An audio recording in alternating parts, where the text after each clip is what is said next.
Hello बच्चों, कैसे हैं आप? होपफुली अच्छे होंगे। चलिए, लास्ट लेक्चर्स में हमने वेक्टर फॉर्म पढ़ा था, कूलम्ब्स लॉ का। आज हम सुपरपोजिशन प्रिंसिपल पढ़ेंगे। ये बहुत इंपॉर्टेंट टॉपिक है और सुपरपोजिशन हर जगह जहां पे भी वेक्टर अलजेब्रा लगती है, सुपरपोजिशन प्रिंसिपल का हम क्या करते हैं, यूज करते हैं। तो आज हम सुपरपोजिशन प्रिंसिपल के बारे में पढ़ेंगे, फोर्स का सुपरपोजिशन प्रिंसिपल। ठीक है, electric force superposition principle follow करती है क्योंकि वो एक वेक्टर क्वांटिटी। चलिए, ये कहती क्या है, पहले इसको थोड़ा सा समझ लें, फिर इसके बाद इसको अप्लाई करना सीखेंगे। सुपरपोजिशन प्रिंसिपल क्या कहती है? बाई चांस मान लेते हैं आपके पास कोई एक चार्ज है, कोई एक चार्ज मान लेते हैं, ये कोई चार्ज है Q0, कोई एक चार्ज, ठीक है, स्पेस में, ठीक। और मान लेते हैं इसी स्पेस में कोई दूसरा चार्ज मौजूद है Q1, ये भी एक चार्ज मौजूद है। और मान लेते हैं कोई एक और चार्ज मौजूद है Q2 स्पेस में, ठीक है। और मान लेते हैं एक और कोई चार्ज मौजूद है Q3, ठीक है।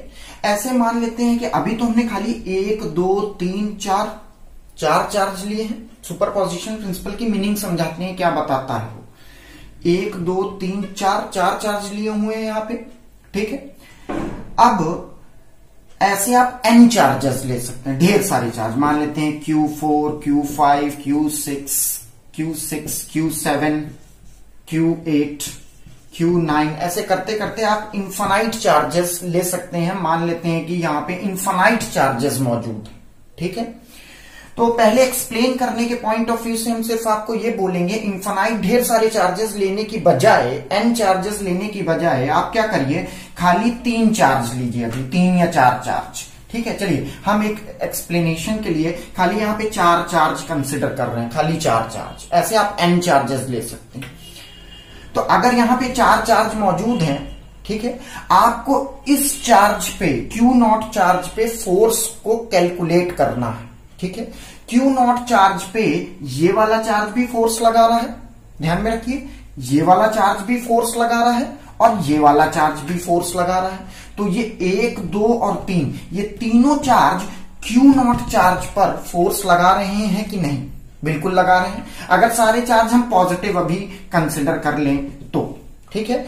तो हम ये कह रहे हैं कि भाई इस चार्ज पे आपको फोर्स कैलकुलेट करनी है जो दूसरे इस पर लगा रहे हैं, ठीक है, जो दूसरे इस पर लगा रहे हैं, माने इस चार्ज पर फोर्स कैलकुलेट करेंगे, ठीक है, वो फोर्स कैलकुलेट करेंगे जो दूसरे इस पर लगा रहे हैं। तो ये वाला चार्ज इस पर फोर्स लगा रहा है, देख लीजिए, ये वाला चार्ज जो फोर्स लगा रहा है, Q1 चार्ज Q0 पे जो फोर्स लगा रहा है, वो किस डायरेक्शन में लगाएगा? हमने पीछे वाली क्लास में आपको बताया था, हमेशा electric force line joining the 2 charges के अलोंग लगती है। तो ये देखिए, 2 चार्ज को ज्वाइन करती हुई लाइन ये है डॉटेड लाइन। अब इसी लाइन के अलोंग, दोनों चार्ज पॉजिटिव हैं, तो इसी लाइन के अलोंग जो फोर्स होगी वो ऐसे लिखी जाएगी, फोर्स रिपल्सिव नेचर की, माने इस चार्ज पर इसके द्वारा जो फोर्स लग रही है वो इस डायरेक्शन की लग रही है। देखिए, पेन की जो टिप है उस डायरेक्शन की, समझ गए? इस फोर्स को लिखेंगे कैसे? Force on Q0 due to Q1, correct, force on Q0 due to Q1। अब ये वाला चार्ज है, वो भी तो इस पर फोर्स लगा रहा है, ठीक है। तो इस चार्ज के द्वारा फोर्स किस डायरेक्शन की होगी, बोलिए? इस चार्ज के द्वारा, सेकंड वाला जो चार्ज है, सेकंड वाले चार्ज के द्वारा फोर्स इस डायरेक्शन पे होगी। Force on Q0 due to Q2 इस डायरेक्शन की होगी। हमने बोला था फोर्स उसी लाइन के अलोंग लगेगी जो लाइन 2 चार्ज को ज्वाइन करती हुई है, तो इसी लाइन के अलोंग लग रही है कि नहीं, ठीक है। और फोर्स किस डायरेक्शन की है? इस डायरेक्शन की। देखिए, फोर्स इस डायरेक्शन की। क्लियर बात समझ में है? तो माने इस चार्ज पर ये वाले चार्ज ने भी फोर्स लगाई इस डायरेक्शन में, इस चार्ज पर ये वाले चार्ज ने इस चार्ज पर फोर्स लगाई इस डायरेक्शन में। तो माने इस चार्ज और इस चार्ज ने, दोनों चार्ज ने इस पर फोर्स लगाई, एक ने इस डायरेक्शन में और एक ने इस डायरेक्शन में। अब यहां एक तीसरा चार्ज भी मौजूद है, अब ये तीसरा चार्ज भी फोर्स लगाएगा, ठीक है। देखिए, ये तीसरा चार्ज भी फोर्स लगाएगा। सबसे पहले क्या करें, एक लाइन खींचें, स्ट्रेट लाइन, जो कि 2 चार्ज को क्या करती है, ज्वाइन करती है। अब इस वाले चार्ज के द्वारा इस पर जो फोर्स लगेगी वो इस डायरेक्शन में होगी। दैट उस फोर्स को लिखेंगे कैसे, force on Q naught, force on Q not due to Q3, due to Q3, force on Q not due to Q3। अब आप देखिए हमने फोर्स किस पे कैलकुलेट की, Q नॉट पे। कौन लगा रहा था, दूसरे चार्ज जो उसकी सराउंडिंग में प्रेजेंट हैं, दूसरे चार्ज जो उसकी सराउंडिंग में प्रेजेंट हैं वो Q नॉट पर क्या लगा रहे थे, फोर्स लगा रहे थे। अब Q नॉट पर टोटल फोर्स कितनी होगी, टोटल फोर्स एक वेक्टर क्वांटिटी है, तो टोटल फोर्स निकालने के लिए क्या होगा,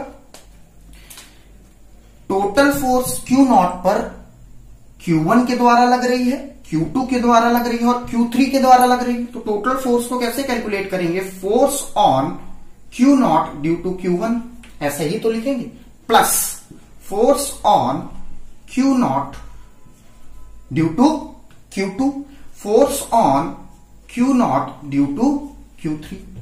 तीनों चार्ज ने इस पर फोर्स लगाई, वो फोर्स क्या होगी, नेट फोर्स।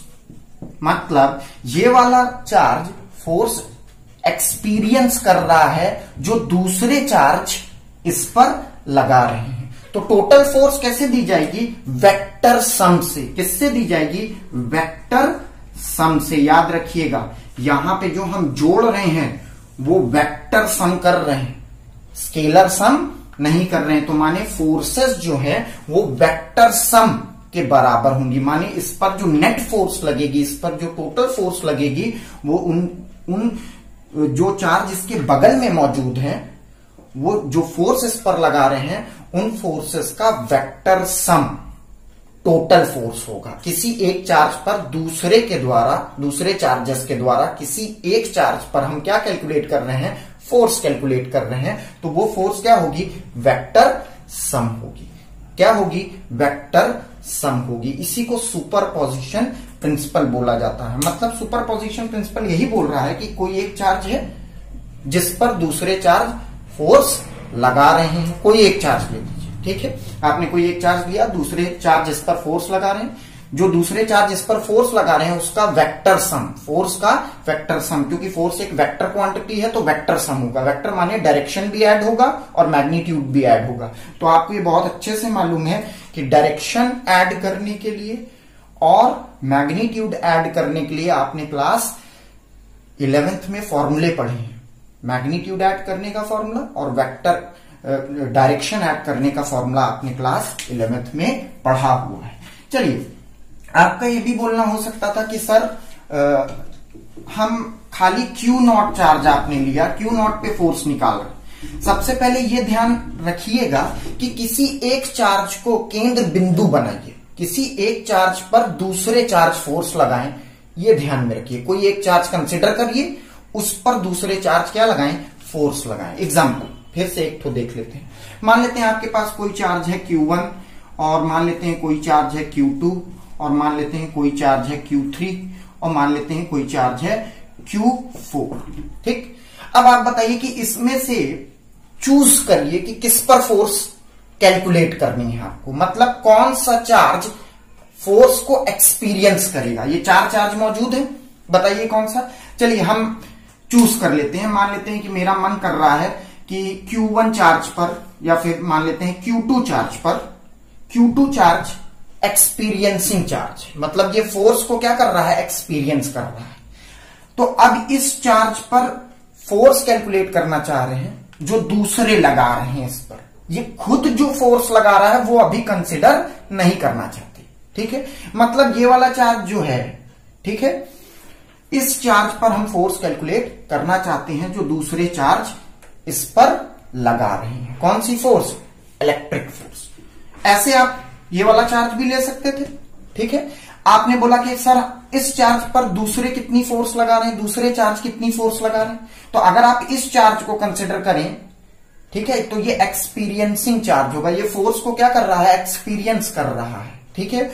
तो दूसरे चार्ज इस पर जो फोर्स लगा रहे हैं उसका क्या होगा, वेक्टर सम। चलिए करके देख लेते हैं। मान लेते हैं कि हमने कोई ये चार्ज ले लिया जो कि फोर्स को क्या कर रहा है, एक्सपीरियंस कर रहा है। तो Q2 चार्ज के द्वारा इस पर जो फोर्स होगी वो किस डायरेक्शन में होगी बताइए। दोनों पॉजिटिव है, ये भी पॉजिटिव है, ये भी पॉजिटिव है। इसके द्वारा Q2 के द्वारा Q3 पर जो फोर्स लगेगी वो इस डायरेक्शन की लगेगी। दैट इज लिखा कैसे जाएगा, force on Q3 due to Q1, sorry force on Q3 due to Q2। Similarly Q1 वाला चार्ज भी इस पर फोर्स लगा रहा है, ये देखिए Q1 वाला चार्ज भी क्या लगा रहा है, इस पर फोर्स लगा रहा है। ये एक्सपीरियंसिंग चार्ज है, ये फोर्स को क्या कर रहा है, झेल रहा है। इसके द्वारा भी फोर्स लगी, उस फोर्स की डायरेक्शन क्या होगी, ये होगी। कैसे, line joining the two charges के अलोंग ही फोर्स लगती है। तो force on Q3 due to Q1 इस डायरेक्शन की, करेक्ट। अब ये वाला चार्ज भी तो फोर्स लगा रहा है इस पर, ये एक्सपीरियंसिंग चार्ज जिस पर फोर्स दूसरे लगा रहे। तो अब देखिए ये वाला चार्ज जब इस पर फोर्स लगाएगा तो फोर्स की ये डायरेक्शन होगी, force on Q3 due to Q4। लिखोगे कैसे, Q3 ड्यू टू Q4। समझ गए बात को। तो अब देखिए एक फोर्स, ये वाला चार्ज इस पर फोर्स लगा रहा है, वो ये रही। ये वाला चार्ज इस पर फोर्स लगा रहा है, वो ये रही। ये वाला चार्ज इस पर फोर्स लगा रहा है, वो ये रही। तो इन तीनों फोर्स का वेक्टर सम क्या बताएगा, नेट फोर्स बताएगा। किस पर, Q3 पर। ऐसे आप कोई भी चार्ज चूज कर सकते थे। इस पर फोर्स कैलकुलेट करनी है दूसरे के द्वारा तो भी कैलकुलेट कर सकते हैं। इस पर फोर्स कैलकुलेट करनी है तो ये 3 चार्ज फोर्स लगाएंगे इस पर। तो वेक्टर सम बस आपको करना है। वेक्टर सम से कहने का मतलब मैग्नीट्यूड और डायरेक्शन दोनों ही जुड़ेंगे। जैसे वेक्टर अलजेब्रा फॉलो होती है, जैसे वेक्टर के फॉर्म में जोड़े जाते हैं मैग्नीट्यूड और वेक्टर के फॉर्म में डायरेक्शन जुड़ती है, वैसे ही जोड़ेंगे। चलिए अब एक सिंपल डेरिवेशन कर लें छोटा सा, ठीक है। सुपरपोजिशन प्रिंसिपल का मतलब, सुपरपोजिशन प्रिंसिपल आपको थोड़ा थोड़ा समझ में आ गया। किसी एक चार्ज पर हम फोर्स कैलकुलेट करते हैं जो दूसरे उस पर लगाते हैं, उस फोर्स का वेक्टर सम क्या कहलाता है, सुपरपोजिशन प्रिंसिपल। चलिए अब यहां पे एक छोटा सा डेरिवेशन करना चाहते हैं, ठीक है। चलिए डेरिवेशन करते हैं। तो यहां पे सबसे पहले हम एक फिगर अटैच करेंगे। मान लेते हैं कि एक चार्ज है Q1, ये कोई एक चार्ज ले लें Q1, क्लियर। और मान लेते हैं कि एक चार्ज और ले लें, कोई चार्ज है, मान लेते हैं Q2, एक चार्ज ही प्रेजेंट है स्पेस में, ठीक है। एक चार्ज और ले लेते हैं, मान लेते हैं Q0, ये चार्ज क्या ले लें, Q0। क्लियर बात समझ में आ रही है। एक चार्ज मान लेते हैं कि यहां पे कोई चार्ज है, कि कोई चार्ज ले लें ith चार्ज। ith माने कोई भी रैंडम, ठीक है। रैंडम का मतलब 1 2 3 4, मान लीजिए 35वां चार्ज है या 40वां चार्ज है या 50वां चार्ज है या 52वां चार्ज है। तो ith चार्ज का मतलब कोई भी रैंडम चार्ज, 51वां हो सकता है, 52 हो सकता है, 53rd हो सकता है, 102 हो सकता है, 501 हो सकते हैं, 1002, ठीक है। मान लेते हैं कोई ith चार्ज है, कोई रैंडम चार्ज। कोई एक nth चार्ज ले लें, मान लेते हैं कि यहां पे ढेर सारे चार्ज प्रेजेंट हैं। कितने, n चार्जेस प्रेजेंट हैं। n का मतलब बहुत ज्यादा, इंफिनिटी तक चार्जेस प्रेजेंट है, ऐसा समझ लीजिए। मान लेते हैं कुछ n चार्ज प्रेजेंट है, हम उस n का नंबर नहीं जानते, ढेर सारे चार्ज। यहां पे Q1 Q2 Q0 Qith Qnth तक चार्जेस प्रेजेंट है। Q1 Q2 Q3 Q4 Q5 Q6 Q7 करते करते n चार्ज प्रेजेंट है स्पेस। तो सबसे पहले हम लोग क्या करेंगे, हम वेक्टर पढ़ चुके हैं। वेक्टर बहुत इंपॉर्टेंट है, इसीलिए क्लास 11th में बच्चों को बोला जाता है कि सब कुछ छोड़ के सबसे पहले वेक्टर पढ़िए। तो यहां पे अब पूरी फिजिक्स मैक्सिमम आपकी क्लास 12th की वेक्टर से ही कवर होगी। तो अब देखिए, जो बच्चे नहीं पढ़े हैं वेक्टर, एक बार रिवाइज कर सकते हैं बहुत अच्छे से। कुछ लेक्चर्स हम डालेंगे पीछे वेक्टर्स के भी, तो रिवीजन जरूर कर लीजिएगा। अब देखिए, यहां पे हमने आपको पहले भी बताया था कि हमको पोजीशन मार्क करनी पड़ती है, ठीक है। अब ये बताइए, Q1 की पोजीशन मार्क करनी, Q2 की पोजीशन मार्क करनी। क्लास 10th में आपने पढ़ा था, आप तुरंत पोजीशन मार्क करने के लिए क्या करते थे, आप कोऑर्डिनेट सिस्टम बनाते थे। चलिए कोऑर्डिनेट सिस्टम बना लिए। सबसे पहले एक कोऑर्डिनेट सिस्टम बना लिए, x, y और z। ये कोऑर्डिनेट सिस्टम बना लिया आपने, बनाया। चलिए क्लास 10th में जो आपने पढ़ा है भाई, पहले उसको देख लें, क्योंकि तभी आपका बेस तैयार होगा, तभी न्यूमेरिकल लग पाएंगे। अब ये बताइए इसकी पोजीशन अगर आप क्लास 10th में बताते थे तो कैसे बताते थे? सिंपली आप बोलते थे कि एक्स वाई प्लेन में खाली बात करते थे तो बोलते थे 2,3 लेट कर ली 2,3। 2 क्या बताता था? एक्स और वाई क्या बताता था? 3। क्लियर बात समझ में? अगर z एक्सिस भी है स्पेस में है तो एक्स वाई जेड तीनों एक्सिस प्रेजेंट है, तो यहां पे अगर आप z की भी मान लेते हैं कि पोजीशन मार्क कर दें 2,3,1 1 क्या बताएगा? z की पोजीशन बताएगा। बताएगा कि नहीं? बिल्कुल बताएगा। चलिए अब आपको ये बोला जाए कि ये तो 10th में बताया जाता था 2,3,1, पर आप जब क्लास 12th में आए तो आपको वेक्टर अलजेब्रा फॉलो करनी है। ध्यान में रखिए, अब आपको इसका एक पोजीशन वेक्टर बनाना है। पोजीशन वेक्टर हमेशा ओरिजिन से बनता है, पहली बात तो ये ध्यान में रखिए। तो पोजीशन वेक्टर्स का बनाने के लिए क्या करेंगे? एक लाइन खींचेंगे, एक स्ट्रेट लाइन खींचेंगे, ठीक है, एक स्ट्रेट लाइन खींचेंगे और एक एरो ऐड कर देंगे। ये इसका क्या हो गया? Q1 का पोजीशन वेक्टर हो गया। इसको क्या लिख सकते हैं? R1 वेक्टर लिख सकते हैं। मतलब वहां 10th में हम लोग कोऑर्डिनेट से क्या बताते थे? पोजीशन बताते थे। यहां पे हम लोग क्या लेते हैं? पोजीशन वेक्टर लेते हैं, और वो पोजीशन वेक्टर कहां से बनाते हैं? ओरिजिन से, इसकी पोजीशन को लोकेट करने के लिए। कहां पे? स्पेस में with respect to coordinate. Coordinate की रिस्पेक्ट में इसकी पोजीशन लोकेट करने के लिए हम क्या करते हैं? पोजीशन वेक्टर बनाते हैं। इस R1 वेक्टर को क्या लिख सकते हैं? बोलिए। इस R1 वेक्टर को लिखा जा सकता है R1 vector equals to 2i cap, देखिए x का coordinate 2i cap plus 3j cap plus 1k cap. समझ पाए? अब कुछ नहीं है 2,3,1। अब देखिए 2,3,1 ये क्या बता रहा है? डिजिट। डिजिट का मतलब मैग्नीट्यूड। बता रहा है कि नहीं? बोलिए। बिल्कुल, डिजिट माने मैग्नीट्यूड। 2,3,1 इसकी पोजीशन है 2,3,1 जो कि डिजिट के फॉर्म में बताई 10th में। पर अब यहां पे हमको डायरेक्शन भी ऐड करनी है, डायरेक्शन भी ऐड करनी है। तो 2 किस डायरेक्शन के अलोंग है? आई कैप के अलोंग। 2 आई कैप के अलोंग है। कहने का मतलब एक्स एक्सिस। आई कैप क्या बता रहा है? इसके साथ अगर एक डायरेक्शन ऐड कर दें तो वेक्टर बन गया आई कैप, जे कैप, के कैप। समझ रहे हैं? तो इसका पोजीशन वेक्टर कैसे बताया गया? 2 आई कैप, ठीक, plus 3j cap plus 1k cap, जहां पे 2,3,1 वही कोऑर्डिनेट हैं जो कि क्लास 10th में आपने पढ़े थे। बट अब आई कैप, जे कैप, के कैप क्या हो गया? डायरेक्शन भी बताने लगे, डायरेक्शन ऐड हो गई। ठीक है, आई कैप, जे कैप, के कैप क्या बताने लगे? Direction. That is 2 magnitude, I cap माने एक्स एक्सिस के अलोंग इसका मैग्नीट्यूड कितना है? 2, वाई एक्सिस के अलोंग इसका मैग्नीट्यूड कितना है? 3, और जेड एक्सिस के अलोंग इसका मैग्नीट्यूड कितना है? 1। क्लियर बात समझ में आई? चलिए, इतनी बात बेसिक जानने के बाद, क्योंकि ये क्लास 11th में बच्चे, बहुत से बच्चे हैं जिनके पास कम जानकारी रहती है, इसलिए डिटेल में जा रहे हैं, क्योंकि आगे न्यूमेरिकल सॉल्व करने में बड़ी दिक्कत होगी अगर आप वेक्टर ठीक से नहीं जान पा रहे होंगे तो। चलिए, इसका पोजीशन वेक्टर R1, इसका भी एक पोजीशन वेक्टर बना लें। देखिए, ये हमने बनाया इसका पोजीशन वेक्टर। इसका पोजीशन वेक्टर कितना होगा? R2 वेक्टर, ठीक है। इसका पोजीशन वेक्टर कितना बना ले? R0 वेक्टर, ठीक है। इसका पोजीशन वेक्टर कितना बना ले?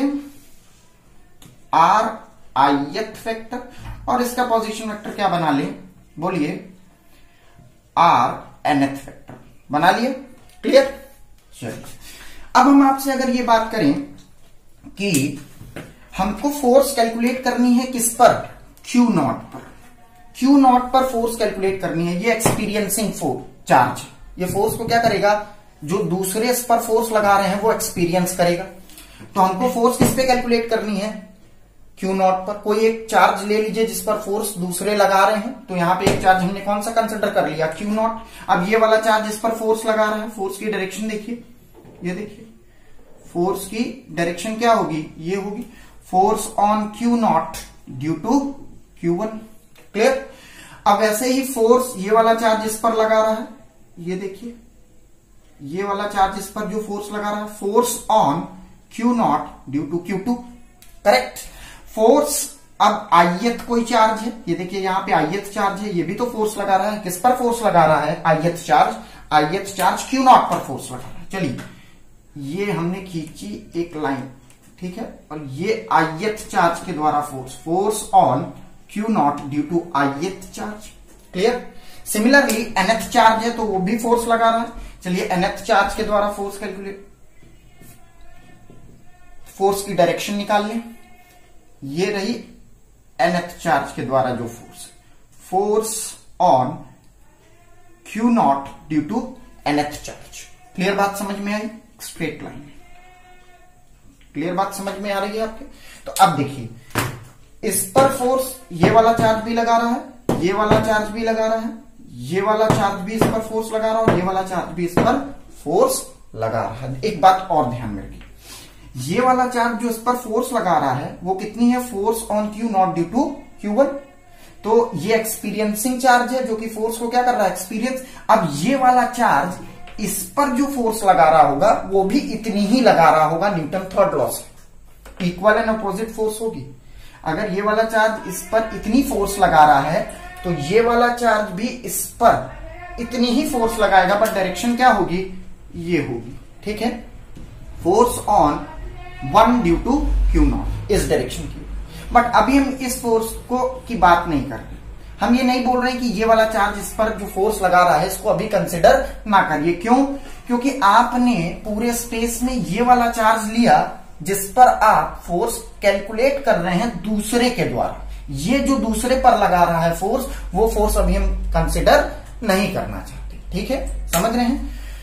तो चलिए अब मैथमेटिकल टर्म्स में बात करेंगे। ये तो हमारा फिगर तैयार हो गया। अब मैथमेटिकल टर्म्स में बात करें आपसे, तो force on Q naught, force on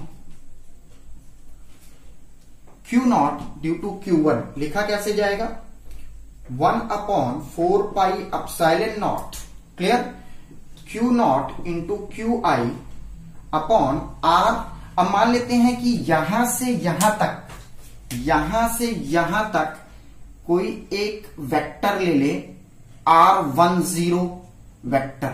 देखिए 1 से 2 की डायरेक्शन, 1 से 0 की डायरेक्शन की ओर, 1 से 0 की डायरेक्शन की ओर एक हमने वेक्टर लिया। इस वेक्टर की ये डायरेक्शन है, ठीक है, ये डायरेक्शन क्या ले ले? पॉजिटिव, ठीक।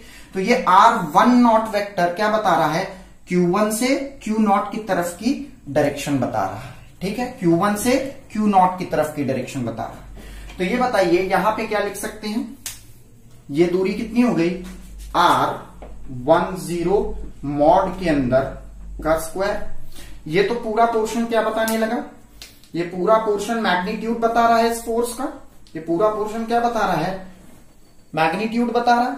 Direction, force is a vector quantity, direction कौन बताएगा? डायरेक्शन, यही वेक्टर फोर्स की डायरेक्शन बताएगा। और डायरेक्शन बताने के लिए क्या होगा?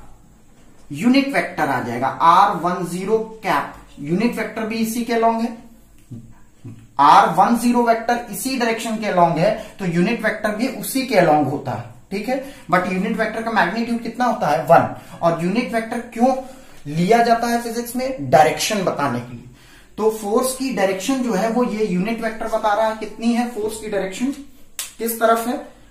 R10 cap. क्लियर? अब ये बताइए, ये मैग्नीट्यूड की बजाय अब पूरा वेक्टर फॉर्म आ गया। ये वाला टर्म मैग्नीट्यूड बता रहा था, ये डायरेक्शन बता रहा था। दोनों मिलके क्या बताने लगे? फोर्स को एक वेक्टर फॉर्म का बताने लगे कि नहीं? चलिए, लास्ट क्लास में हमने आपको बहुत अच्छे से बताया था कि R10 को क्या लिख सकते हैं? R10 को क्या लिख सकते हैं? बोलिए, R10 कैप को क्या लिख सकते हैं? बताइए, R10 कैप को, दैट इज R10 कैप को लिख सकते हैं R0 minus R1 vector divided by R0 minus R1 vector mod के अंदर। जिन्होंने पिछली क्लास नहीं ली है वो पिछली क्लास देखेंगे, वहीं से ये आ रहा है, ठीक है। कैसे लिखा जाता है मैंने एक्सप्लेन किया था। तो यहां पे R10 स्क्वायर और R10 को क्या लिखा जा सकता है? बोलिए, F01 vector 1/4 pi epsilon not Q not Q1 upon R not minus R1 का square R not minus R1 bracket के अंदर divided by R not minus R1 mod के अंदर। क्लियर? इसको इक्वेशन नंबर 1 नाम दे दे। सिमिलरली ये वाला चार्ज इस पर जो फोर्स लगा रहा है वो ये फोर्स है, ये कैलकुलेट कर ली, मैथमेटिकली ऐसे निकालेंगे। अब ऐसे सिमिलरली ये वाला चार्ज भी इस पर फोर्स लगा रहा है, वो कैसे लिखी जाएगी mathematically? Force on Q not due to Q2 is 1/4πε0 Q not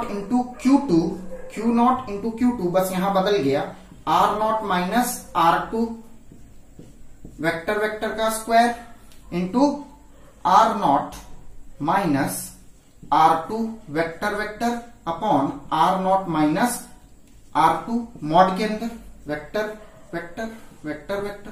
clear? अब ये बताइए ये वाला टर्म मल्टीप्लाई होके क्यूब हो जाएगा कि नहीं? बिल्कुल। तो ये वाला टर्म हटा दें यहां से। सिमिलरली यहां पे भी ये वाला टर्म क्या हो जाएगा? मिलके क्यूब हो जाएगा, तो क्यूब कर दें। क्लियर? और उसको ब्रैकेट में ले लें। ऐसे सिमिलरली आप ये बताइए तीसरा कोई चार्ज होगा तो तीसरे चार्ज के द्वारा फोर्स कितनी होगी? 1/4πε0 Q not Q3 by R not minus R3 vector vector mod के अंदर cube into R not minus R3 vector vector. Clear? ऐसे कोई ith चार्ज होगा, चलते चले जाएं, ith चार्ज होगा तो यहां मिटा दें। ठीक है, फिगर मिटा दे रहे हैं, कॉपी डाउन कर लीजिएगा फिगर को, बिना फिगर के काम नहीं होगा। ठीक है, ऐसे कोई ith चार्ज होगा तो ith चार्ज है force on Q not due to ith charge is 1/4πε0 Q not QI upon R not minus R ith mod के अंदर का cube R not minus R ith vector vector. Clear? Similarly ऐसे कोई nth charge है और nth charge force लगा रहा है Q नॉट पे, तो उसको मैथमेटिकली कैसे लिखेंगे? Force on Q not due to nth charge is 1/4πε0 Q not Qn by R not minus Rn mod के अंदर into R not minus Rnth। Clear? ये तो हमने क्या निकाली? फोर्स निकाल ली। ठीक है, जो दूसरे चार्ज Q नॉट पे लगा रहे थे उसका मैथमेटिकल टर्म निकाल लिया।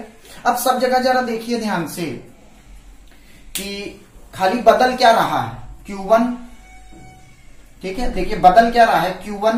देखिए ध्यान से इधर बदल क्या रहा है? Q1 और यहां से R1 बार बार हर टर्म में। देखिए Q1 यहां से ये टर्म्स बदल रहे हैं, दिख रहा है आपको? यहां Q1 से Q2 हुआ, ठीक है, R1 से R2 हुआ, Q1 से Q2 हुआ, नीचे वाला टर्म R1 से R2 हुआ। ठीक है, फिर अगले स्टेप में Q3 बदल रहा है, देखिए चार्ज बदल रहा है, R2 है तो R3 हो गया और R2 है तो R3 हो गया। सिमिलरली देखिए ये बदलेगा और ये बदलेगा, nth में भी ये और ये टर्म्स बदल रहे हैं, ध्यान में रखिएगा। ठीक है, इतनी चीजें क्लियर हो गई आपकी? बोलिए, इतनी चीजें क्लियर हो गई? चलिए बढ़ते हैं आगे। अब ये बताइए सुपरपोजिशन प्रिंसिपल क्या बोलता था? सुपरपोजिशन प्रिंसिपल बोलता था कि नेट फोर्स किस पे आपको कैलकुलेट करनी है? Q नॉट चार्ज पे। तो Q नॉट चार्ज पे नेट फोर्स कितनी होगी? Force on Q not due to 1, force on Q not due to 2, force on Q not due to 3, third charge.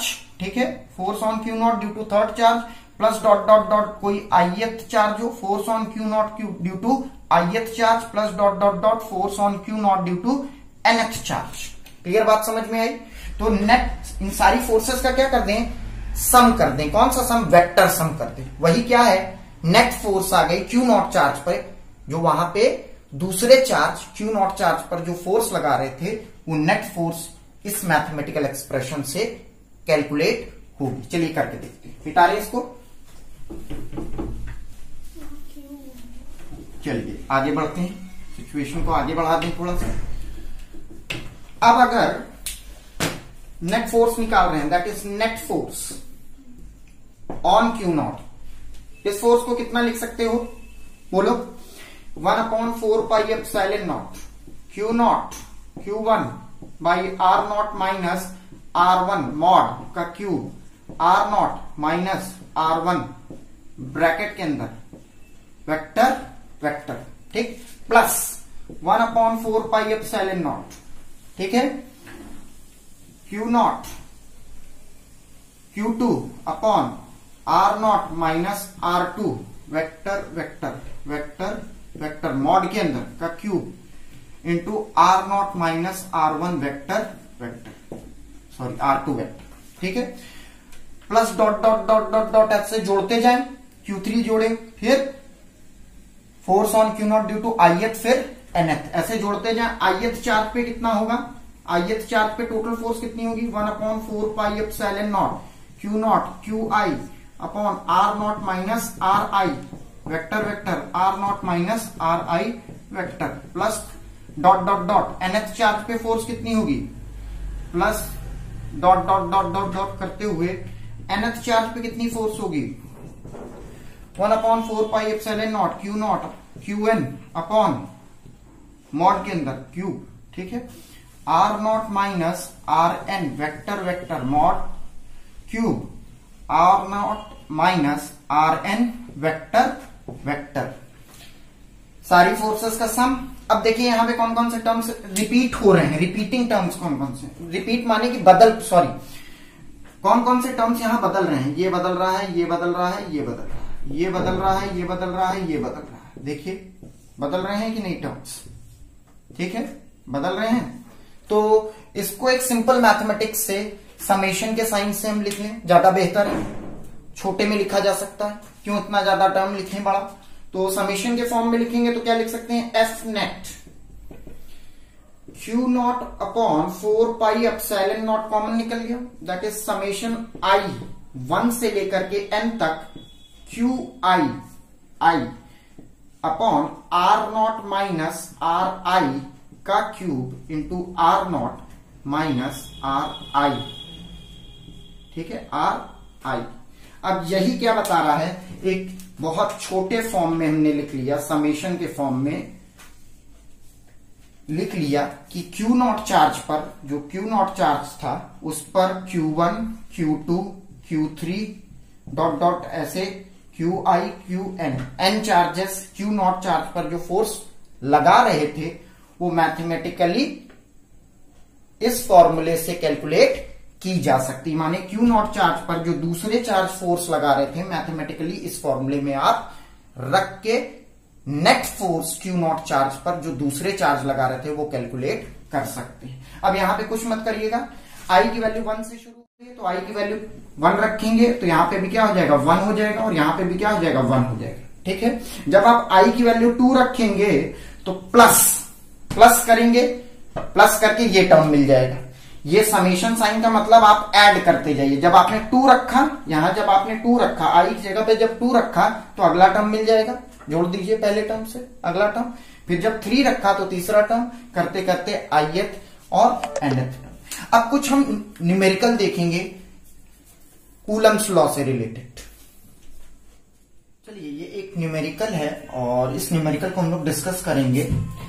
ये न्यूमेरिकल कूलम्स लॉ से रिलेटेड है और न्यूमेरिकल जो हम डिस्कस करेंगे वो न्यूमेरिकल सीबीएसई बोर्ड के बच्चों के लिए काफी बेनिफिशियल होगा। साथ में कॉम्पिटिटिव पॉइंट से भी बात करेंगे कुछ न्यूमेरिकल की, कंपटीशन जो बच्चे आईटी मेंस एडवांस नीट दे रहे हैं उनसे भी रिलेटेड कुछ न्यूमेरिकल्स कराएंगे। पहले शुरुआत में बोर्ड के कुछ न्यूमेरिकल्स जैसे बोर्ड में आते हैं उससे रिलेटेड न्यूमेरिकल डिस्कस कराएंगे। तो ये पहला न्यूमेरिकल हमने लिया है बोर्ड से रिलेटेड टॉपिक पर, दैट इज बोर्ड से रिलेटेड ये न्यूमेरिकल है जो हम डिस्कस करा रहे हैं। चलिए ये न्यूमेरिकल पहले समझ लेते हैं और इस न्यूमेरिकल को फिर सॉल्व करते हैं और इसका कंसेप्ट निकालते हैं। किसी भी न्यूमेरिकल से उसका कंसेप्ट निकालिए और फिर वो दूसरे न्यूमेरिकल में देखिए कहीं अप्लाई होता है तो इसी से आपका धीरे धीरे लेवल बढ़ेगा। न्यूमेरिकल को सिर्फ याद करने के पॉइंट से मत पढ़िए, न्यूमेरिकल सिर्फ एक कंसेप्चुअल पॉइंट से पढ़िए कि हम न्यूमेरिकल सॉल्व करने के लिए कंसेप्ट क्या निकाल पाएंगे उस न्यूमेरिकल से। चलिए सबसे पहला न्यूमेरिकल हम लोग डिस्कस कराने चल रहे हैं। यहाँ पे इस न्यूमेरिकल के 3 पार्ट हैं, ए बी और सी। देखिए न्यूमेरिकल क्या कहता है, 2 insulated copper sphere A and B have their centres separated by a distance of 50 centimetre. ठीक है। What is the mutual force of electrostatic repulsion if the charge on each is, दोनों पर charge same है। ठीक है। और वो दोनों कुछ दूरी पर रखे हैं। कौन दोनों? दो चार्ज कुछ दूरी पर रखे हैं और दोनों चार्ज पर जो दोनों चार्ज का जो मैग्नीट्यूड है वो सेम। ठीक है। कुछ सेपरेशन पे रखे हुए। The radii of A and B are negligible, दोनों चार्ज बहुत छोटे हैं, पॉइंट चार्ज है, जिसका रेडियस कितना है 10 to 0 के करीब है, माने वो पॉइंट चार्ज हो गया। जब radii of A and B are negligible बोल रहा है तो कहने का मतलब दोनों पॉइंट चार्ज है। कंपेयर टू देयर सेपरेशन, उनके बीच की जो सेपरेशन है उससे अगर कंपेयर किया जाए तो उसके बीच की सेपरेशन कितनी है 50 सेंटीमीटर। देख लीजिए। ठीक है। 50 सेंटीमीटर दो चार्ज के बीच की क्या है सेपरेशन बता के रखी है। Also compare this force with the mutual gravitational attraction if each having mass 0.5 kg। आप कंपेयर करिए ग्रेविटेशनल फोर्स से। दो चार्ज हैं तो वो मास भी कैरी कर रहे होंगे तो उनके बीच में क्या लग रही होगी, ग्रेविटेशनल फोर्स भी लग रही है और इलेक्ट्रिक फोर्स भी लग रही है। तो उसको कंपेयर करने को ये कह रहा है बाद में। पहले हमको क्या कैलकुलेट करनी है, पहले कैलकुलेट करनी है इलेक्ट्रिक फोर्स। किस पर? दो चार्ज पर। ठीक है। और उसके बाद इसके जस्ट बाद हमको ग्रेविटेशनल फोर्स कैलकुलेट करनी है और कंपेयर करना है कि ग्रेविटेशनल फोर्स कितनी कम है इलेक्ट्रिक फोर्स। दूसरा न्यूमेरिकल क्या कहता है देखिए, इसी से रिलेटेड न्यूमेरिकल है बी वाला part. What is the force of repulsion, जो कि फोर्स ऑफ रिपल्शन हमने यहां कैलकुलेट किया है, पहले पार्ट में जो फोर्स ऑफ रिपल्शन कैलकुलेट किया है। दूसरा उसी से रिलेटेड बात कर रहा है, कह रहा है what is the force of repulsion if each is charge double, दोनों पर अगर चार्ज को दुगना कर दिया जाए और उनके बीच की जो सेपरेशन है the above amount and the distance between them is half, दोनों चार्ज के बीच की सेपरेशन को आधा कर दें और चार्ज को डबल कर दें तो फोर्स कैलकुलेट करके निकालिए। समझ रहे हैं। अब सी वाला पार्ट क्या बोलता है, सी वाला पार्ट भी बहुत इंपॉर्टेंस रखता है कॉन्सेप्ट के पॉइंट से, देख लीजिएगा। सी वाला पार्ट बोल रहा है suppose the sphere A and B have identical sizes. मान लेते हैं कि ए और बी दो स्फीयर है, आइडेंटिकल साइज है दोनों का। एक थर्ड स्फीयर, कोई तीसरा स्फीयर आए। ठीक है। A third sphere of same size but uncharged, तीसरा स्फीयर है, मान लेते हैं तीसरा स्फीयर कोई सी है। तीसरे स्फीयर को पहले किसके साथ टच कराया गया, ए के साथ। ठीक है। पहले ए के साथ सी को टच कराया गया, फिर उसके बाद वो सी वाले स्फीयर को किसके साथ टच कराया गया, बी के साथ टच कराया गया। Then brought in contact with the second, second माने बी वाला जो आपका स्फीयर था। कौन सा बी वाला, यहां पे दो स्फीयर थे, उसमें बी वाले स्फीयर के साथ सी को टच कराया गया उसके बाद। ठीक है। And finally remove from both, फिर दोनों से हटा दिया गया। What is the force of repulsion between A and B, माने कहने का मतलब ये है कि मान लेते हैं कि ये दो स्फीयर है, ये स्फीयर ए है और ये स्फीयर बी, ये स्फीयर ए है और ये स्फीयर बी। ठीक है।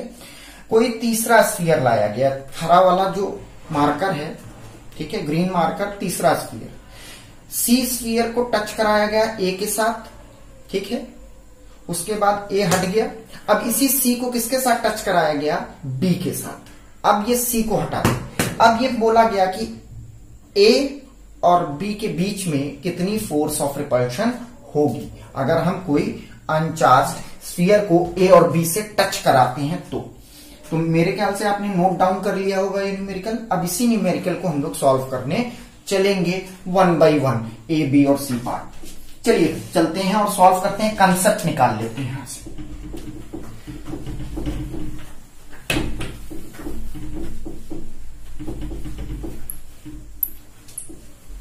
चलिए ए वाला पार्ट आपको पता है क्या निकालना है, फोर्स ऑफ रिपल्शन। पहले सबसे पहले सॉल्यूशन करने से पहले गिवन लिखा जाता, सॉल्यूशन जैसे ही हम लोग शुरू करेंगे तो गिवन पहले देख लेते हैं। ए वाले पार्ट का गिवन पोर्शन क्या है, क्या क्या दिया है, आर इक्वल्स टू 50 सेंटीमीटर हमको दे रखा है, जो कि कितना है 0.5 मीटर। ठीक है। और क्या दे रखा है, ए और बी दोनों पर जो चार्ज है वो कितने हैं, सेम अमाउंट के चार्ज हैं, दोनों पर जो चार्ज हैं वो सेम अमाउंट के हैं। वो कितने बताए गए, 6.5 इंटू 10⁻⁻7 कूलम के चार्ज बताए गए। इतनी चीजें क्लियर हो गई। अब देखिए न्यूमेरिकल में ए वाला पार्ट क्या बोल रहा है, दो स्फीयर है, एक स्फीयर ए है और दूसरा स्फीयर कितना है, बी है। ठीक है, इनके बीच की जो सेपरेशन है, ठीक है, वो कितनी है, 50 सेंटीमीटर, जो कि नियरली कितनी होती है, 0.5 मीटर। अगर आप मीटर में बदलते हैं, मीटर में बदलना पड़ेगा आपको SI यूनिट के लिए, SI यूनिट मीटर ही होती है। इस पर जो चार्ज है वो कितना बताया गया, 6.5 इंटू 10⁻⁻7 कूलम का। इस पर जो चार्ज बताया गया वो भी कितना है, 6.5 इंटू 10⁻⁻7 कूलम का। दोनों पर चार्ज सेम है, दोनों पर चार्ज क्या है, पॉजिटिव है, तो रिपल्शन होगा, वो क्या करेंगे, रिपेल करेंगे। इसी फोर्स को हमको क्या करना है, कैलकुलेट करना है, माने इसी फोर्स के मैग्नीट्यूड को क्या करना है, कैलकुलेट करना है। समझ रहे हैं। एक बात और कही गई, क्वेश्चन में ये बोला गया जो इस ए स्फीयर का रेडियस है वो निग्लेजिबल है। निग्लेजिबल का मतलब ये एक पॉइंट चार्ज हो गया, ये क्या हो गया, एक पॉइंट चार्ज हो गया। क्लियर बात समझ में आई, पॉइंट चार्ज हो गया। तो अगर हम आपसे निग्लेजिबल की बात करेंगे तब क्या कहने का मतलब है, अगर ये स्फीयर बड़ा होता तो उसका सेंटर यहां पे होता, ये स्फीयर भी बड़ा होता तो उसका सेंटर यहां होता। ठीक है, तो हमेशा सेंटर्स से बीच की दूरी ली जाती है, मतलब दो चार्ज की जो सेपरेशन है, अगर ये बड़ा स्फीयर होता तो उनके सेंटर्स के बीच की दूरी कितनी होती, 0.5 होती। ध्यान में रखिएगा, अगर ये बड़ा स्फीयर होता तो सेंटर्स से दूरी नापी जाती है, दो चार्ज के बीच की सेपरेशन सेंटर से ली जाएगी। बट अगर आपसे ये बात की जाए कि इनके साइज क्या है, निग्लेजिबल है, तो ये स्फीयर क्या हो जाएगा, एक पॉइंट चार्ज होगा, और वो पॉइंट चार्ज कहां पे केंद्रित होगा, सेंटर पे केंद्रित होगा। तो ये सेंटर की पॉइंट्स ले लिए, मान लेते हैं सेंटर पे पॉइंट चार्ज क्या है, केंद्रित है, या फिर सेंटर पे पॉइंट चार्ज कंसिडर कर लिया हमने। इनके बीच की सेपरेशन 0.5 मीटर। क्लियर। चार्ज कितने हैं ये हमने अभी देखा, QA QB दोनों चार्ज क्या है, बराबर है, QA QB बराबर है, देखिए बराबर। चलिए अब सॉल्व करने चलते हैं, आसान है। कूलम्स लॉ क्या बोलता है, कूलम्स लॉ लगा देते हैं straight away. FA is equals to 1/4πε0। इन दोनों के बीच में फोर्स लग रही है QA into QB divided by R²। Magnitude calculate कर रहे हैं फोर्स का, तो 1/4πε0 QA QB बराबर है।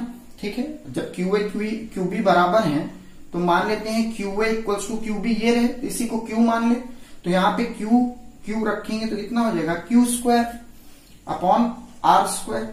तो वैल्यूज रख दीजिए। अब इसकी वैल्यू कितनी होगी, 9 इंटू 10⁹ इंटू Q कितना है, 6.5 इंटू 10⁻⁻7 का स्क्वायर डिवाइडेड बाय 0.5 का स्क्वायर, 0.5 का स्क्वायर। अब आप इसको मैथमेटिकली कैलकुलेट करेंगे तो आपको ये वैल्यू नियर अबाउट कितनी मिलेगी, 1.5 इंटू 10⁻⁻2 न्यूटन। कैलकुलेट करके देख लीजिए इसको मैथमेटिकली, इतनी वैल्यू आपको मिल जाएगी। समझ पा रहे हैं। ये तो हो गई इलेक्ट्रिक फोर्स, ये तो क्या हो गई, इलेक्ट्रिक फोर्स, इलेक्ट्रोस्टैटिक फोर्स जो इनके बीच में लग रही है। अब हम क्या कैलकुलेट करना चाह रहे हैं, ग्रेविटेशनल। इन दोनों के पास मास भी है, क्वेश्चन यही बता रहा है। मास कितना गिवन है, बोलिए मास कितना दिया हुआ है, 0.5 kg।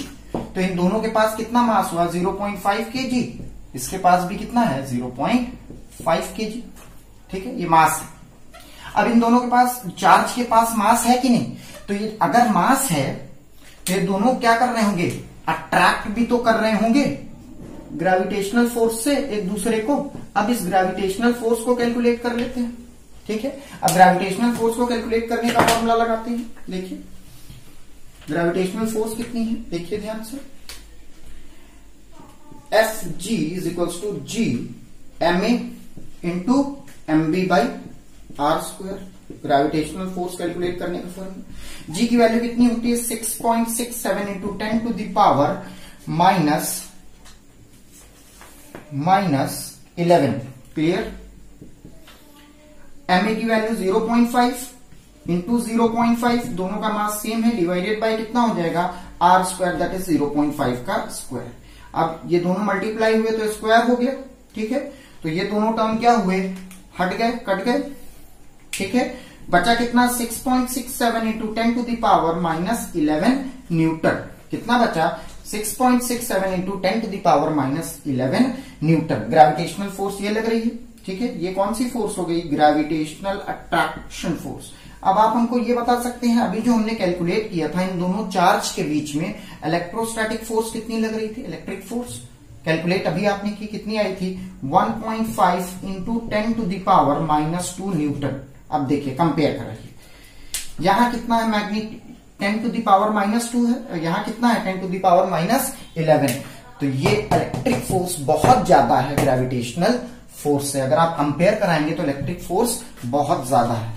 देखिए, तो आप लिख सकते हैं रिजल्ट में कि भाई इलेक्ट्रिक फोर्स का जो मैग्नीट्यूड है वो बहुत ज्यादा है, किससे, ग्रेविटेशनल फोर्स से। 10 टू द पावर 2 और माइनस 2 और माइनस 11 के बीच में बहुत पावर 9 पावर का डिफरेंस है, समझ रहे हैं। तो बहुत ज्यादा इलेक्ट्रिक फोर्स इनके बीच में लग रही है। चलिए बी पार्ट करने चलते हैं। मेरे ख्याल से ए पार्ट आपको समझ में आ गया है, चलिए बी पार्ट करने चलते हैं।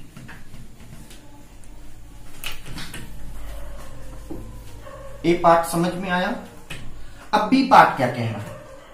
सबसे पहले ए पार्ट में कैलकुलेट क्या किया था, इलेक्ट्रिक फोर्स ए पार्ट में कितनी आई थी कैलकुलेट होके 1.5 into 10 to the power minus 2 newton लिख लिया हमने। ये पहले पार्ट से जो कैलकुलेट हो गया है। अब हम लोग बी पार्ट करने चल रहे हैं, बी वाला। अब बी वाला पार्ट क्या बोल रहा है, देखिए बी वाला पार्ट ये कह रहा है कि क्यू ए क्यू बी दो चार्ज हैं, ठीक है। अगर इस चार्ज को दुगना कर दिया जाए, ठीक है, 2 गुना कर दिया जाए, इस पर भी और इस पर भी चार्ज को कितना कर दिया जाए, 2 गुना कर दिया जाए, ठीक है, 2 गुना, और इनके बीच की जो दूरी है वो घटा दी जाए, घटा के आधी कर दी जाए। चार्ज को दुगना कर दे, ठीक है, और उनके बीच की जो दूरी है वो घटा के आधी कर दी जाए। पहले कितनी थी 0.5, आधी कर दी तो 0.5 डिवाइडेड बाय 2। तो दूसरे पार्ट में यही बोल रहा है कि अगर दोनों चार्ज पर को डबल कर दिया जाए और उनके बीच की सेपरेशन को हाफ कर दिया जाए तो फोर्स कितनी होगी, इलेक्ट्रोस्टैटिक फोर्स कैलकुलेट करिए। तो चलिए कर लेते हैं। Electrostatic force 1/4 pi epsilon not. अब इस फोर्स को F डैश ले लीजिए, ठीक है। तो QA ट्वाइस चार्ज बढ़ गया, QB ट्वाइस चार्ज बढ़ गया, और उनके बीच का सेपरेशन भी क्या हुआ, आधा हो गया, हुआ कि नहीं। तो अब यहां 1/4 pi epsilon not QA QB, that is इसको आप लिख सकते हैं 4Q स्क्वायर 0.2 4। तो 4 कितना हो गया, 4Q स्क्वायर 0.5 का स्क्वायर डिवाइडेड बाय 4, 2 का स्क्वायर 4। इसको आगे सॉल्व करेंगे तो होगा 1/4 पाई एप्सिलॉन नॉट। देख लीजिए कितना हो गया, 16Q स्क्वायर बाई 0.5 का स्क्वायर, ठीक है। अब आप हमको ये बताइए, इसको लिख सकते हैं 16 times 1/4 pi epsilon naught 6.5 into 10 to the power minus 7 का स्क्वायर। क्यू की वैल्यू दे रखी है क्वेश्चन में 0.5 का स्क्वायर। जब आप इसको कैलकुलेट करेंगे तो आपको क्या मिलेगा, ये मिल जाएगा। देखिए ये वाला पार्ट खाली कैलकुलेट करेंगे तो फोर्स क्या हुई, 16 गुना बढ़ गई। फोर्स क्या हुई, 16 गुना बढ़ गई। समझ पा रहे हैं कि नहीं। ये तो पहले पार्ट में कैलकुलेट किया था, इसका 16 टाइम्स हम मल्टीप्लाई कर दें, 16 गुना फोर्स क्या हो गई, बढ़ गई बी में। बी वाला जो हमने पार्ट किया है, समझ पा रहे हैं, होपफुली अंडरस्टैंड कर पाएंगे। सी वाला पार्ट क्या बोलता है, सी वाला बहुत इंपॉर्टेंट पार्ट है, देख लीजिए कंसेप्ट निकालने के लिए। सी वाला पार्ट क्या बोलता है। अब अगर हम सी वाले पार्ट की बात करें तो सी वाला पार्ट क्या बोलता है। सी वाला पार्ट स्ट्रेट अवे क्या बता रहा है, सी वाला पार्ट ये बता रहा है कि अगर आपके पास एक स्फीयर है ए, ध्यान से समझिए ए, ठीक है, और आपके पास दूसरा स्फीयर ले लें, कोई दूसरा स्फीयर है बी, ठीक है। अभी इन दोनों के पास कितने चार्ज हैं, क्यू ए क्यू बी, जो कि बराबर है, न्यूमेरिकल यही बोल रहा है, क्यू ए क्यू बी दोनों बराबर है। मान लेते हैं कितना हो गया, q, q A q B q के बराबर। अब ये बताइए, अगर ये भी क्यू ले ले, ये भी क्यू ले ले, बात एक ही है, ठीक है, क्योंकि दोनों बराबर है, इसके पास भी चार्ज बराबर है, इसके पास भी। अब इन्होंने ये बोला कि कोई तीसरा स्फीयर आया, कोई तीसरा स्फीयर ले लें, ठीक है, कोई तीसरा स्फीयर ले लें सी, ये अनचार्ज है, इसके पास चार्ज कितना है, 0, चार्ज कितना है इसके पास, 0, अनचार्ज। अब इस सी स्फीयर को इससे टच कराया गया, टच कराया गया, कहने का मतलब अगले ही स्टेप में क्या किया गया, अगले ही स्टेप में देखिए किया क्या गया, ए और सी को क्या कराया गया, टच कराया गया, ठीक। इस पे चार्ज कितना था, क्यू, इस पे चार्ज कितना था, 0। अब जैसे ही टच कराया गया तो इन दोनों में जो चार्ज डिस्ट्रीब्यूट होगा वो मीन के टर्म्स में होगा, माने एवरेज चार्ज डिस्ट्रीब्यूट होगा। तो इस पर जो चार्ज है वो प्लस इस पर जो चार्ज है 0, 1 और 2, एवरेज निकाल लीजिए, डिवाइड कर दीजिए 2 से, एवरेज निकालना आता है आपको। इस पर चार्ज Q, इस पर charge 0, Q plus 0 divided by 2। समझ पाए, हमेशा एवरेज चार्ज डिस्ट्रीब्यूट होगा, इनके बीच में मीन चार्ज निकालना पड़ेगा अगर बोला जाए। तो चार्ज कितना आया, Q/2, कितना आया, Q/2, माने इस पे भी चार्ज कितना होगा, Q/2, टच कराने पे इस पे भी कितना होगा, Q/2। अब मान लेते हैं कि हमने क्या किया, अगले ही स्टेप में क्या किया, अगले ही स्टेप में क्या किया, ए को अलग कर दिया, ए को क्या कर दिया गया, अलग कर दिया गया, देख लीजिए, ए को हमने अलग कर दिया, ये देखिए ए अलग हो गया और सी अलग हो गया। ए पे चार्ज कितना रह गया, Q/2, सी पे भी चार्ज कितना रह गया, Q/2। अब इस सी को किससे टच कराया गया, सी को अब किससे टच कराया गया, सी को बी से टच कराया गया। बी के पास कितना चार्ज है, Q, देखिए बी के पास कितना चार्ज है, Q। अब सी को बी से टच कराया गया, सी को बी से टच कराया गया। अब ये बताइए, अगले ही स्टेप में देखिए इधर, जब सी और बी को टच कराएंगे तब क्या होगा, सी और बी को टच कराएंगे, सी के पास कितना चार्ज है, Q/2, बी के पास कितना चार्ज है, Q। अभी हमने बोला था इन दोनों को टच कराएंगे तो दोनों में एवरेज चार्ज डिस्ट्रीब्यूट होगा, मीन चार्ज डिस्ट्रीब्यूट होगा, तो इनका मीन निकाल ले। मीन कैसे निकलेगा, इस पर कितना चार्ज है, Q/2, करेक्ट, और इस पर कितना चार्ज है, प्लस Q, ये प्लस ये डिवाइडेड बाय 2, क्योंकि 2 स्फीयर है, ठीक है, डिवाइडेड बाय, मीन निकालोगे तो 2 से डिवाइड करोगे, तो ये चार्ज प्लस ये चार्ज डिवाइडेड बाय 2। कितना चार्ज आएगा, जरा कैलकुलेट करके निकालते हैं, कितना चार्ज आएगा। इसको अगर आप कैलकुलेट करेंगे तो ये चार्ज आएगा, 2 एलसीएम ले लेंगे, ठीक है, ये हो जाएगा 2 + 1 3, ये नीचे जाएगा 4, 3/4 Q। समझ पा रहे हैं, ये 2 इधर गया, 2 + 1 3, 2 नीचे गया, 3/4 Q। मतलब कि आप कहने का मतलब ये है कि दोनों पर चार्ज कितना आएगा टच कराने पे, Q, 3/4 Q, 3/4 Q, ठीक है, मीन चार्ज दोनों पर आया कि नहीं। अब अगले स्टेप में क्या किया गया, देख लीजिए, अगले स्टेप में हमने क्या किया गया, अब अगले ही स्टेप में हमने सी और बी को अलग कर दिया, सी अलग हो गया और बी भी क्या हो गया, अलग। सी के पास कितना चार्ज है, 3/4 Q, और इसके पास भी कितना है, 3/4 Q, करेक्ट। हमेशा ऐसे ही करेंगे, जब कोई दो बॉडी टच होगी तो चार्ज क्या होंगे, उसमें जो डिस्ट्रीब्यूट होंगे उसका मीन, दोनों में मीन चार्ज डिस्ट्रीब्यूट होंगे, दोनों का मीन निकालेंगे, ठीक है, और मीन निकालने के बाद मीन से जो चार्ज आएगा वही दोनों पे चार्ज आप लेंगे। अब जैसे ही इसको अलग किया गया तो दोनों पे चार्ज कैलकुलेट हो गया। अब न्यूमेरिकल ये बोल रहा है कि आप सी को हटा दीजिए, सी को हटा दीजिए। अब क्या करिए, यहां से आप किसकी एंट्री ले आइए, एंट्री ले आइए ए की, ए को ले आके रख दें यहां पे, ये देखिए ए पर कितना चार्ज था टच कराने के बाद, देखिए टच कराने के बाद ए पे कितना चार्ज था Q/2 और बी पे कितना चार्ज टच कराने के बाद हुआ 3/4Q। अब इनके बीच में फोर्स कैलकुलेट कर लीजिए। देखिए क्वेश्चन यही कह रहा है, रीड करके देखिएगा, 2 बार क्वेश्चन रीड करिएगा, फिर देखिएगा जो हमने एक्सप्लेन किया है वही आपको निकालना है। चलिए निकाल लेते हैं। अब बहुत आसान हो गया क्वेश्चन। अब क्वेश्चन को कैलकुलेट करने के लिए क्या करेंगे, इनके बीच की सेपरेशन कितनी है 0.5 मीटर, ठीक है। अब इसको कैलकुलेट करने के लिए फिर से फोर्स निकाल लें। फोर्स, इलेक्ट्रिक फोर्स कितनी होगी 1/4πε0, करेक्ट।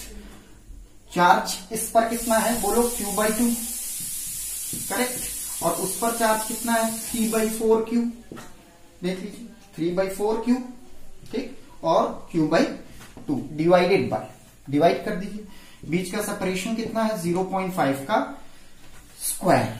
अब इसको सॉल्व कर सकते हैं, सॉल्व करिए। देखिए 1/4πε0, तो इसको जब आप रखेंगे वैल्यूज रखेंगे तो ये आएगा 3/8। इसको सॉल्व करिए, 3/8 Q²/0.5 का स्क्वायर, ठीक है। अगले ही स्टेप में 3/8 1/4πε0 कितना हो जाएगा, Q की वैल्यू 6.5 इंटू 10⁻⁻7 का स्क्वायर इंटू 0.5 का स्क्वायर, होगा कि नहीं।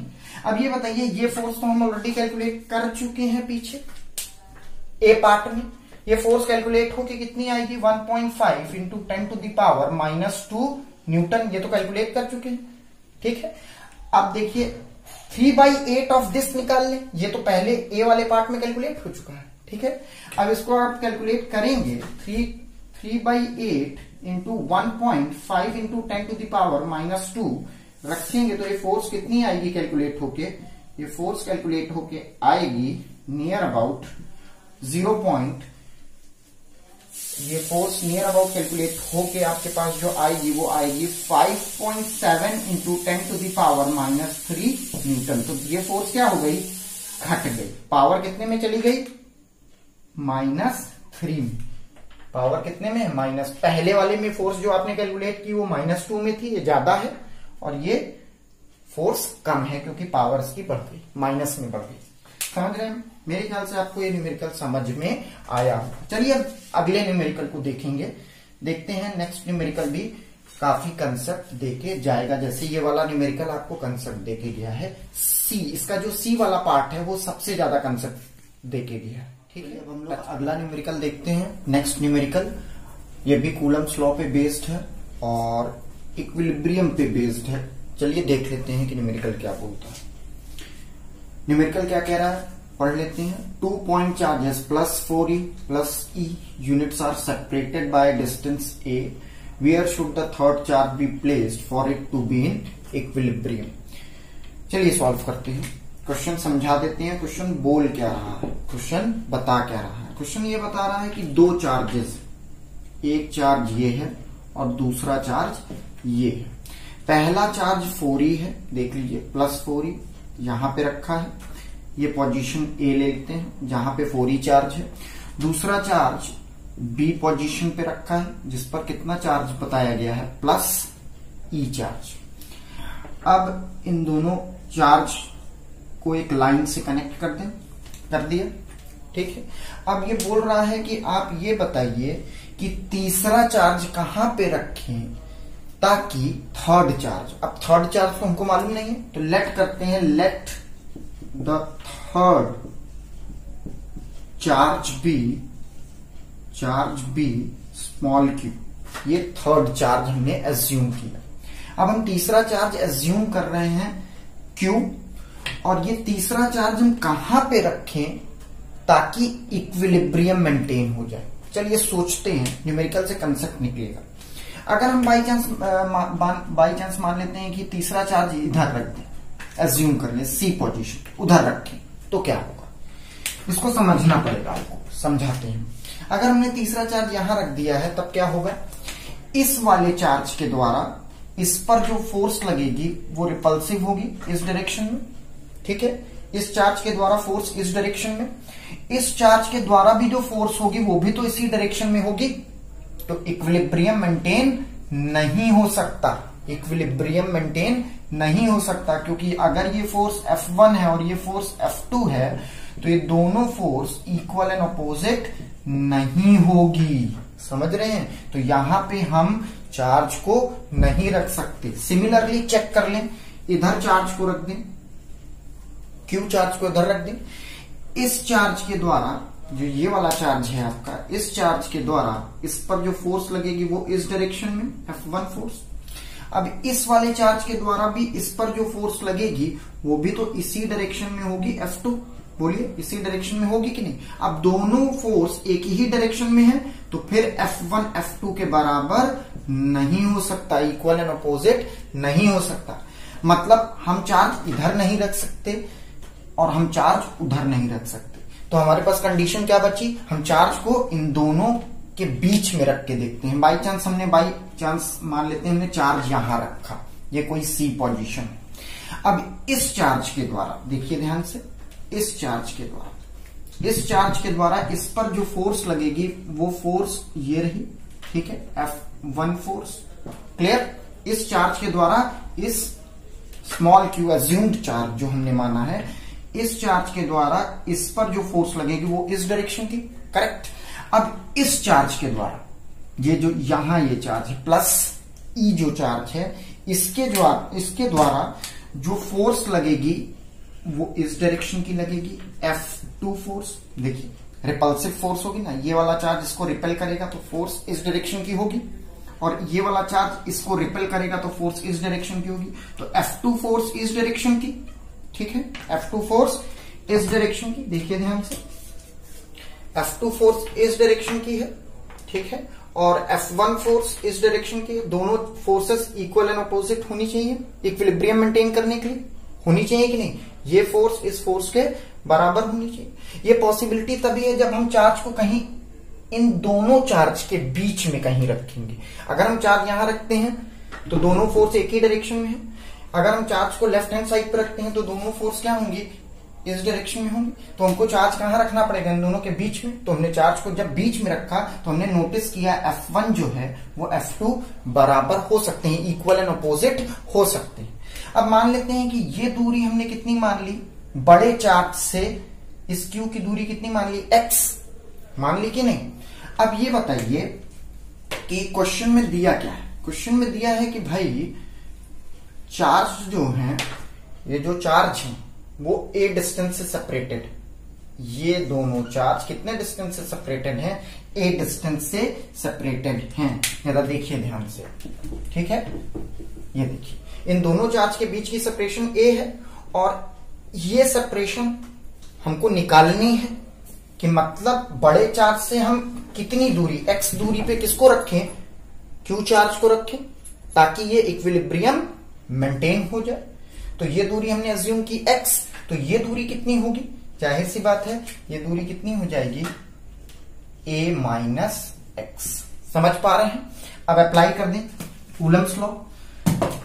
इस चार्ज के द्वारा इस पर फोर्स इस डायरेक्शन पे, इस चार्ज के द्वारा इस पर फोर्स इस डायरेक्शन में, कैलकुलेट कर लें, that is F1।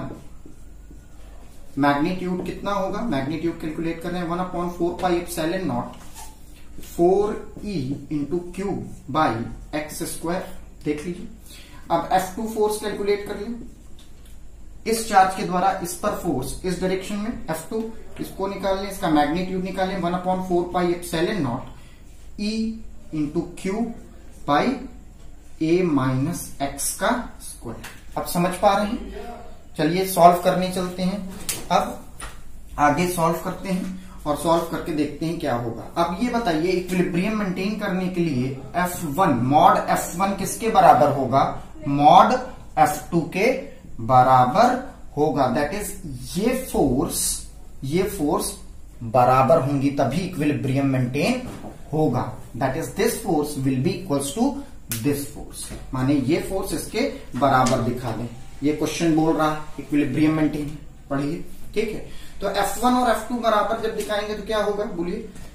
F1 F2 अगर बराबर दिखाएंगे तो चलिए सॉल्व करते हैं इसको। ठीक है। तो 1/4πε0 ये F1 है, ठीक है। That is 4E into Q by x square will be equals to 1/4πε0 E into Q by A minus x का होल स्क्वायर। समझ गए कि नहीं? इतनी बातें आपको समझ में आ रही हैं मेरे ख्याल से, ठीक है। यहां से ये चीजें चली जाएंगी, हट जाएंगी मतलब, ठीक है। ये चीजें कट गई, बचा क्या आपके पास? बचा आपके पास 4/x² will be equals to 1/a minus x का होल स्क्वायर। यही तो बचेगा, यही बचेगा कि नहीं? अब यहां से इसको इधर ले आए, a माइनस एक्स स्क्वायर को इधर ले आए, इसको उधर ले जाए तो कितना बचेगा? x²/4 स्क्वायर, ठीक है।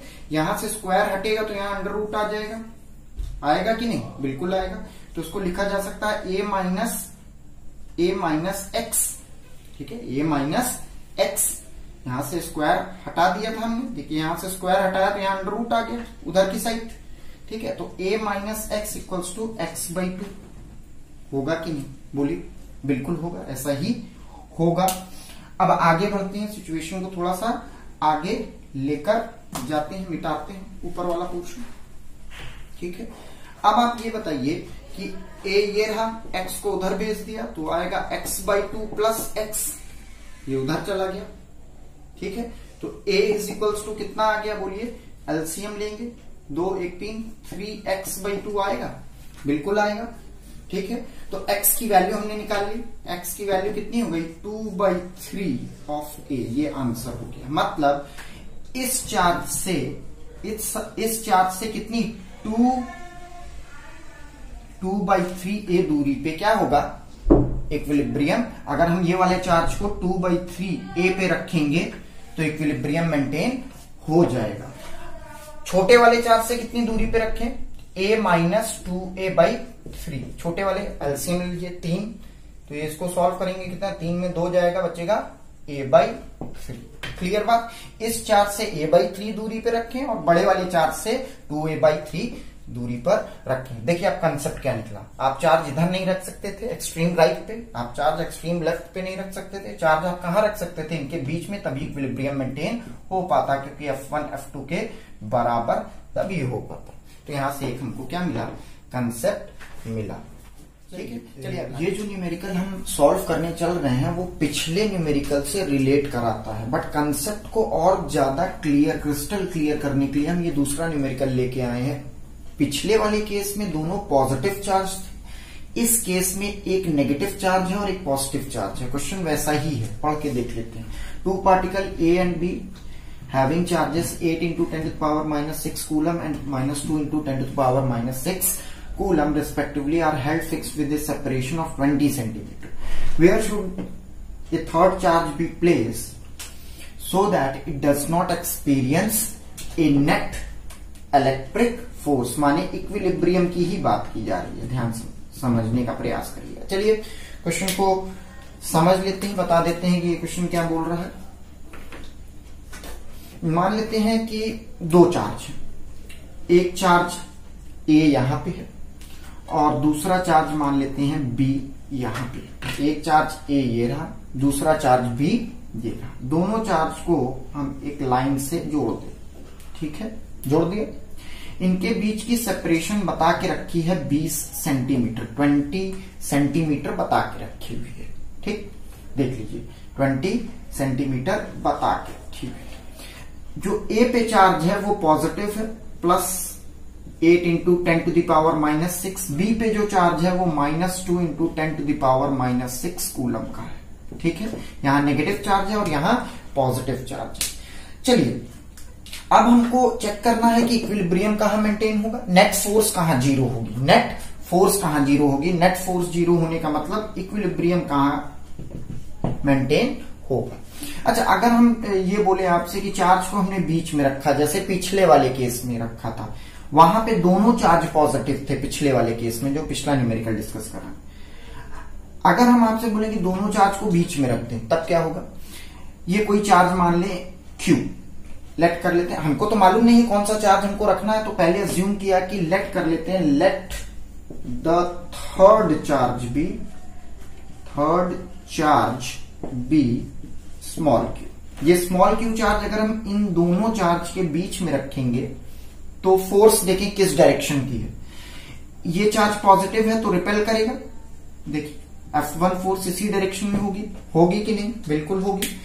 अब अगर ये वाले चार्ज की आप बात करेंगे, ये चार्ज नेगेटिव है, ये चार्ज क्या है पॉजिटिव है और ये चार्ज नेगेटिव है, तो अपनी तरफ क्या करेगा अट्रैक्ट करेगा, तो ये फोर्स क्या होगी इसी डायरेक्शन की होगी, F2 फोर्स भी क्या होगी इसी डायरेक्शन की होगी। अब दोनों फोर्स एक ही डायरेक्शन में है तो इक्विलिब्रियम मेंटेन नहीं हो सकता, नेट फोर्स जीरो नहीं हो सकती। नेट फोर्स जीरो होने के लिए क्या है, दोनों फोर्स को ऑपोजिट डायरेक्शन का होना पड़ेगा, ठीक है। तो आप जो है जैसे पिछले केस में हमने किया था वो नहीं कर सकते यहां पे, क्योंकि एक नेगेटिव चार्ज आ गया। तो अब आप यहां नोटिस करिए कि चार्ज Q को हम इन दोनों के बीच में नहीं रख सकते, तो आखिरकार हम चार्ज को रखे कहां। अगर हम आपसे ये बोले कि चार्ज को हम लोग यहां रख के देखें, देखिए एक्सट्रीम राइट पे अगर हमने Q चार्ज को यहां पे रखा, ठीक है, तो अब यहां पे चार्ज रखने से क्या होगा, इस चार्ज के द्वारा, अब देखो इस चार्ज का जो मैग्नीट्यूड है वो ज्यादा है कि नहीं, 8 बड़ा है 2 से, तो इसका मैग्नीट्यूड ज्यादा है, ठीक है।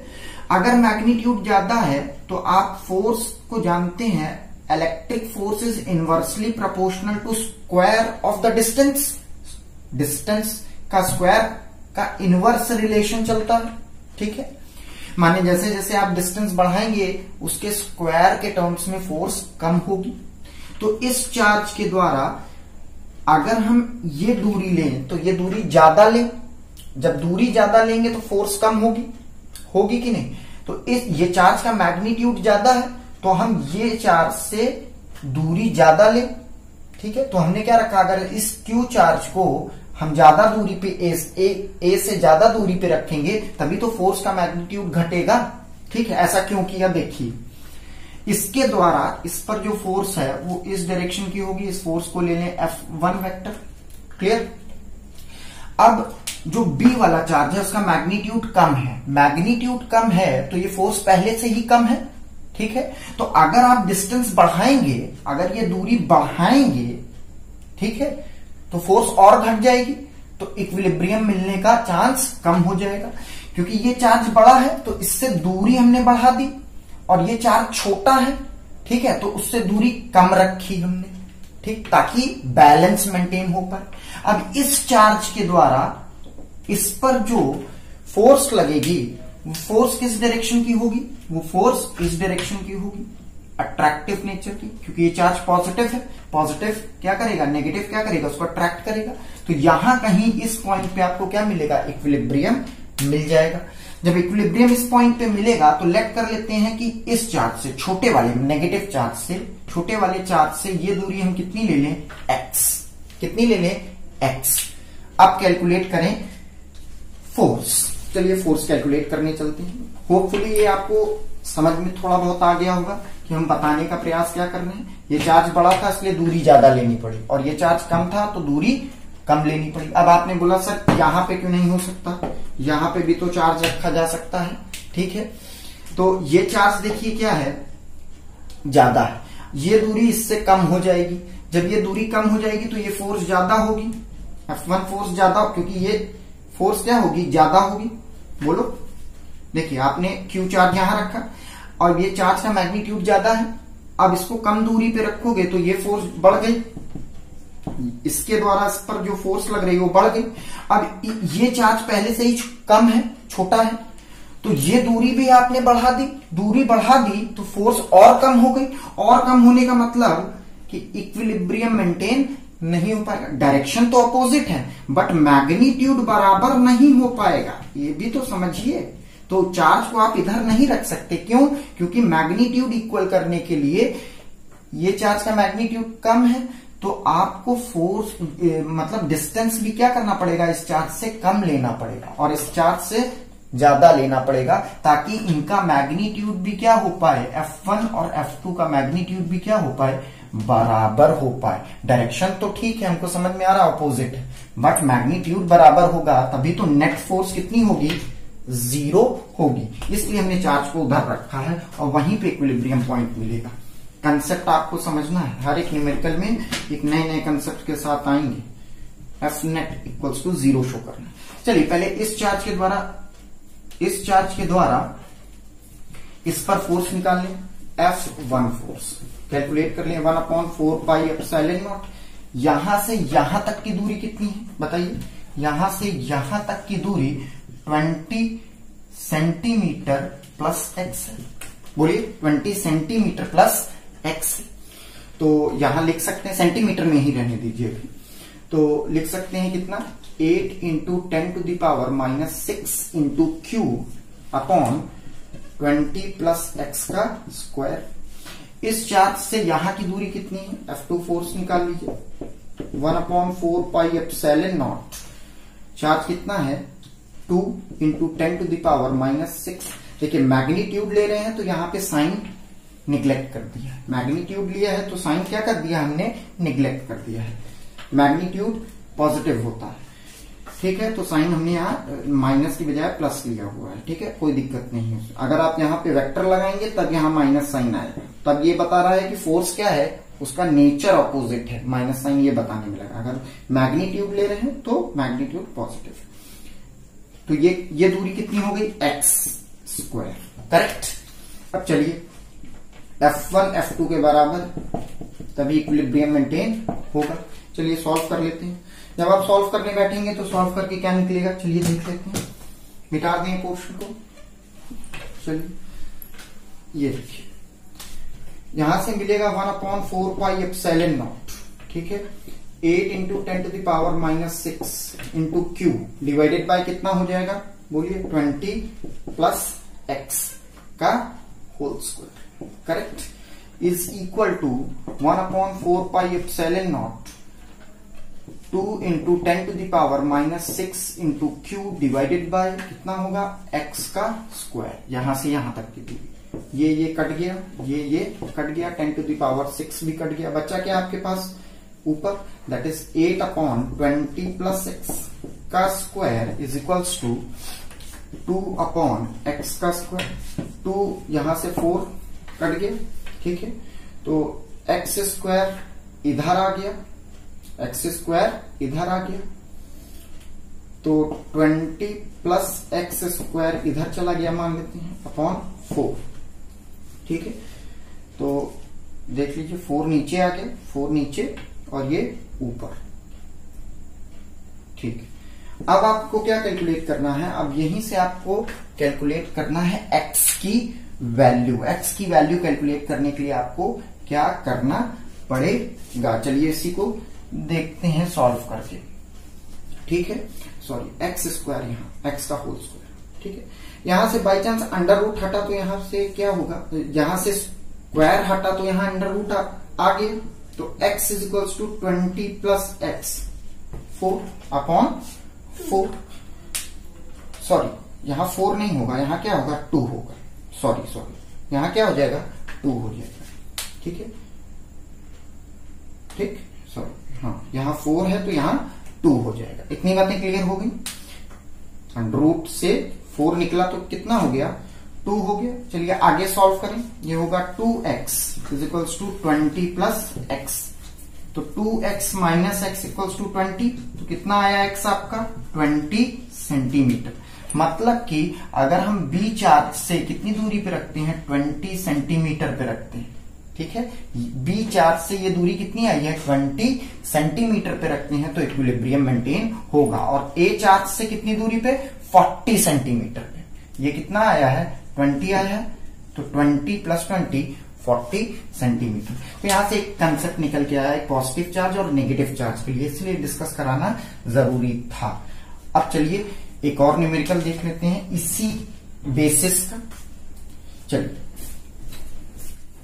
ये आपका अगला न्यूमेरिकल है, पिछले दोनों न्यूमेरिकल से रिलेटेड है, बट थोड़ा सा आपको यहां पे समझना और है। अब यहां क्वेश्चन में बोला क्या जा रहा है, वही इक्विलिब्रियम से रिलेटेड है। A charge Q is placed at the centre, पहली बात तो ये समझ लीजिए, बीच में, centre of the line joining two equal charges Q।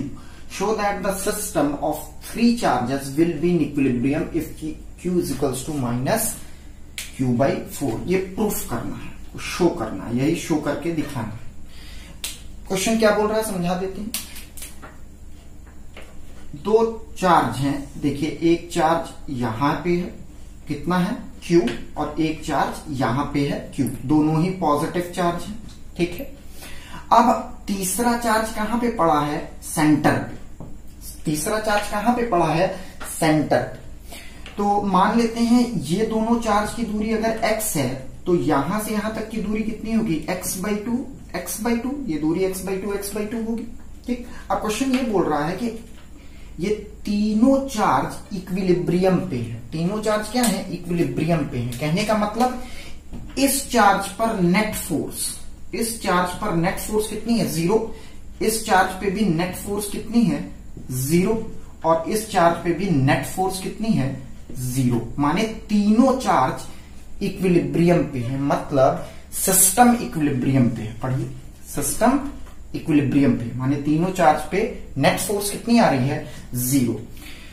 अब यहां पे क्वेश्चन यही बोल रहा है कि अगर पूरा सिस्टम इक्विलिब्रियम पे है, माने तीनों चार्ज पर नेट फोर्स कितनी है, 0 है, तो यहां पे चार्ज कितना हो, पॉजिटिव या नेगेटिव, ये हमको नहीं पता। अभी हमको पॉजिटिव चार्ज हो कि नेगेटिव चार्ज हो, यहां पे कितना चार्ज हो, या तो पॉजिटिव नेचर का हो या तो नेगेटिव नेचर का हो, किस नेचर का चार्ज हो और कितना चार्ज हो, ताकि ये तीनों पे नेट फोर्स कितनी लगे, 0 लगे। माने सिस्टम किस पे आ जाए, इक्विलिब्रियम पे आ जाए।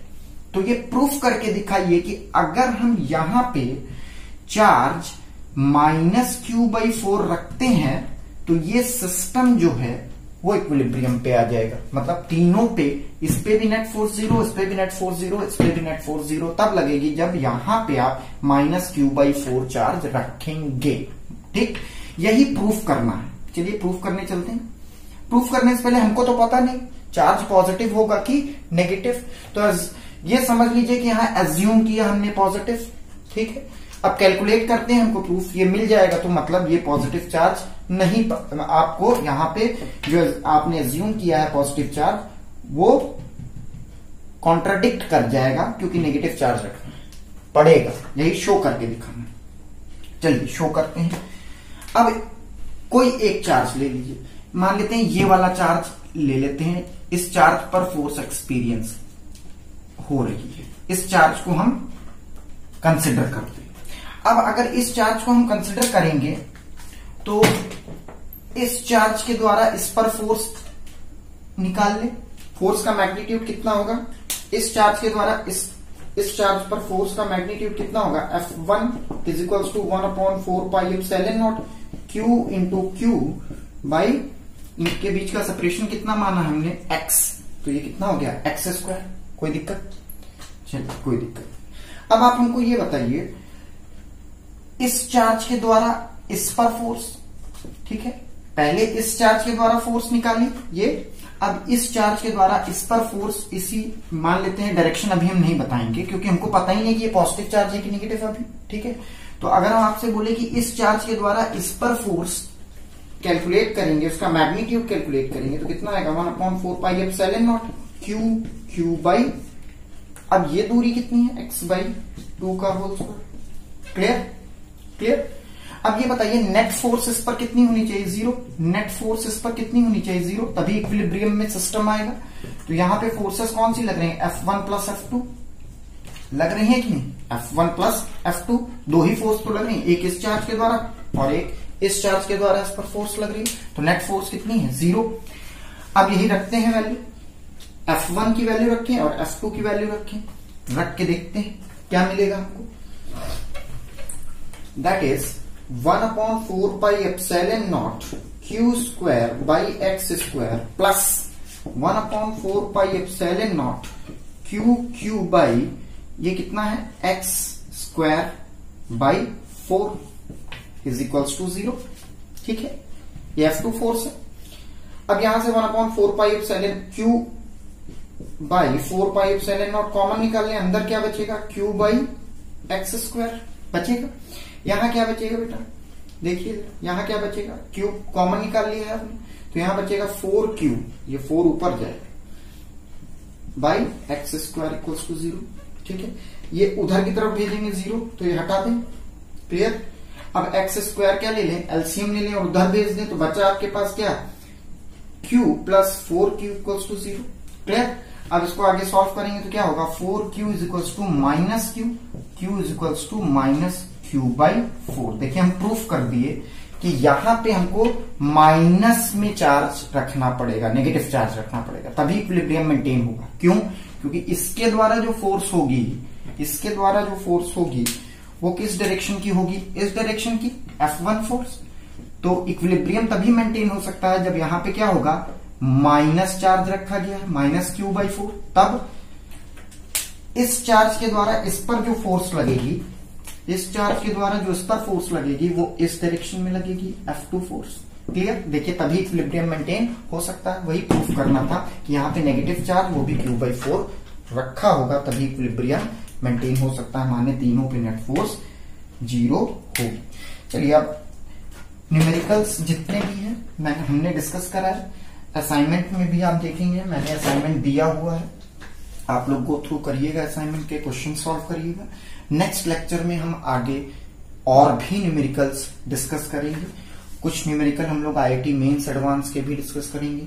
अभी बोर्ड के न्यूमेरिकल डिस्कस करा रहे हैं और आगे अभी कुछ एक लेक्चर तक बोर्ड के न्यूमेरिकल डिस्कस कराएंगे, फिर मेंस और एडवांस के या नीट के क्वेश्चंस भी डिस्कस कराएंगे। एक रेक्टिफिकेशन थोड़ा सा ध्यान में रखिएगा, हमने जो असाइनमेंट आप लोगों को दिया है, ठीक है, असाइनमेंट के क्वेश्चन नंबर 1 में जो चार्ज है वो 10 टू द पावर -6 होगा, पहला चार्ज। फर्स्ट चार्ज कितना होगा, 10 टू द पावर -6 के टर्म्स में होगा, जो कि 10 टू द पावर -8 के टर्म्स में लिखा है, उसको रिकरेक्ट करके आप 10 टू द पावर -6 के टर्म्स में लिख सकते हैं।